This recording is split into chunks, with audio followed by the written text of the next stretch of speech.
তাদের মাথায় গুলি করে বুকে গুলি করে হত্যা করা হতো। এরপর পেট চিরে নাড়ি ভুড়িগুলো বের করে ফেলে দেওয়া হতো। সাংবাদিকদের সাথে নিয়ে গিয়ে বন্দুকযুদ্ধের অভিনয় করে ভেতর থেকে লাশগুলো বের করে এনে বলতো যে এখানে তারা ক্রস ফায়ারে মারা গিয়েছে। আজকে বাংলাদেশের ইতিহাসের সবচাইতে আলোচিত গুম এবং খুনের যে মামলা, আসামি জিয়াউল হাসানের বিরুদ্ধে যে মামলাটি দায়ের করা হয়েছিল, সেই মামলাটির আসামি জিয়াউল হাসান একক আসামি হিসেবে তার বিরুদ্ধে আনুষ্ঠানিক অভিযোগ গঠন করা হয়েছে আন্তর্জাতিক অপরাধ ট্রাইব্যুনাল আগামী 8ই ফেব্রুয়ারি থেকে এই মামলার সাক্ষ্য গ্রহণ এবং ওপেনিং স্টেটমেন্টের জন্য দিন ধার্য করেছেন। অর্থাৎ 8ই ফেব্রুয়ারি 2026 তারিখেই প্রথম সাক্ষ্য গ্রহণ অনুষ্ঠিত হবে, আমরা আশা করছি ইনশাআল্লাহ। এই মামলাটি হচ্ছে এমন একটি মামলা যে মামলাটির মাধ্যমে বাংলাদেশের গুমের যে ভয়াবহ সংস্কৃতি সেটির একটি উন্মোচন হবে, জাতির সামনে দৃশ্য উন্মোচিত হবে। এই মামলাটিতে আমরা এখন পর্যন্ত 104 জন মানুষকে গুমপূর্বক হত্যা করে দেশের বিভিন্ন স্থানে, প্রধানত গাজীপুরের একটা রাস্তায় এক রাতে মোট 4 জনকে, আর বাকি 100 জনের মতো ভিকটিম যাদের কথা আমরা বলেছি তাদেরকে বিভিন্ন জায়গা থেকে অপহরণ করে র্যাপিড অ্যাকশন ব্যাটালিয়নের ইন্টেলিজেন্স উইং, অর্থাৎ জিয়াউল হাসান যে সময় র্যাবের ইন্টেলিজেন্স উইং এর প্রধান ছিলেন, তিনি এই সমস্ত লোকদেরকে গুম করে তাদেরকে বরিশালের অবস্থিত র্যাপিড অ্যাকশন ব্যাটালিয়ন 8 তাদের সহযোগিতা নিয়ে সেখান থেকে চরদুয়ানি হয়ে, চরদুয়ানি ঘাট থেকে চরদুয়ানি খাল হয়ে বলেশ্বর নদী এবং বলেশ্বর নদীর থেকে সাগরের মোহনার দিকে, কখনো সুন্দরবনের দিকে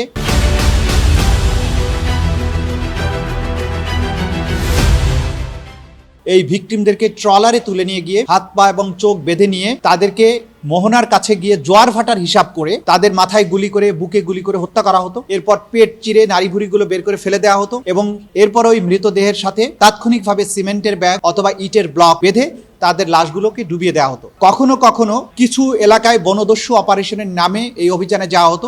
ভিকটিমদেরকে হাত পা চোখ বেঁধে ট্রলারে নেওয়া হতো, জঙ্গলের ভিতরে গিয়ে ব্যাপকভাবে গোলাগুলি করে একটা আবহ তৈরি করা হতো যে এখানে অনেক যুদ্ধ হয়েছে দস্যুদের সাথে, এবং ভেতর থেকে কয়েকজনের লাশ বের করে এনে বলা হতো যে এদেরকে ক্রস ফায়ারে তারা নিহত হয়েছে। মূলত আমাদের এই তদন্ত রিপোর্টের মূল কথা হচ্ছে যে আমাদের তদন্ত সংস্থা বের করেছে যে আসলে এই ভিকটিমদেরকে আগে থেকে গ্রেপ্তার করে বনের ভিতরে নিয়ে গুলি করে হত্যা করে পরবর্তীতে সাংবাদিকদের সাথে নিয়ে গিয়ে বন্দুকযুদ্ধের অভিনয় করে ভেতর থেকে লাশগুলো বের করে এনে বলতো যে এখানে তারা ক্রস ফায়ারে মারা গিয়েছে।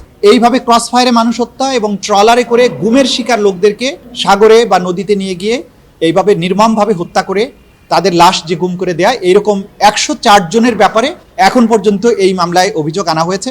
এই আসামির বিরুদ্ধে আরও অনেক গুমপূর্বক খুন এবং তাদের লাশ পেট কেটে নদীতে সাগরে ভাসিয়ে দেওয়ার আরও বেশ কিছু হত্যাকাণ্ডের বিবরণ তদন্তাধীন আছে, যেগুলো খুব সহসাই অভিযোগপত্র দাখিল হবে বলে আমরা আশা করছি। এই 104 জন কি হত্যা শিকার হয়েছে? 103 জন দেখেছি না, 104 জন, কারণ হচ্ছে গাজীপুরের যে সজল সহ 3 জন, সজল এবং আরো 3 জন, এখানে মোট 4 জন।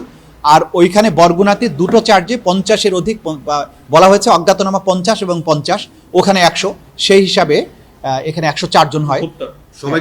সবাইকে গুমপূর্বক হত্যা, শুধু হত্যা না, তাদেরকে গুম করা হয়েছে, তারপরে একটা নির্দিষ্ট সময় গোপন বন্দিশালায় আটক রাখা হয়েছে, টর্চার করা হয়েছে, এরপরে তাদেরকে ঢাকা থেকে বা বিভিন্ন জায়গা থেকে বরিশালে নেওয়া হয়েছে, বরগুনাতে নেওয়া হয়েছে, তাদের চোখ পা হাত বেঁধে ট্রলারে উঠানো হয়েছে, তারপরে ট্রলার চালিয়ে সাগর বা নদীর মোহনায় গিয়ে যেখানে গিয়ে ফেললে লাশগুলো ভেসে আবার উজানে আসার কোনো আশঙ্কা নেই সেই রকম একটা জায়গায় নিয়ে গিয়ে তাদের মাথা এবং বুকে গুলি করা হয়েছে এবং কমান্ডো নাইফ দিয়ে পেট চিরে নাড়ি ভুড়ি ফেলে দেওয়া হয়েছে। এই অপারেশনটাকে তারা বলতো গেস্টাপো অপারেশন, অর্থাৎ গুমপূর্বক গুলি করে হত্যার পরে নাড়ি ভুড়ি কেটে ফেলে দিয়ে সাথে ইটের ব্লক এবং সিমেন্ট বেঁধে দিয়ে সাগরে ডুবিয়ে দেওয়া, এই পুরো অপারেশনটার নাম ছিল গেস্টাপো অপারেশন।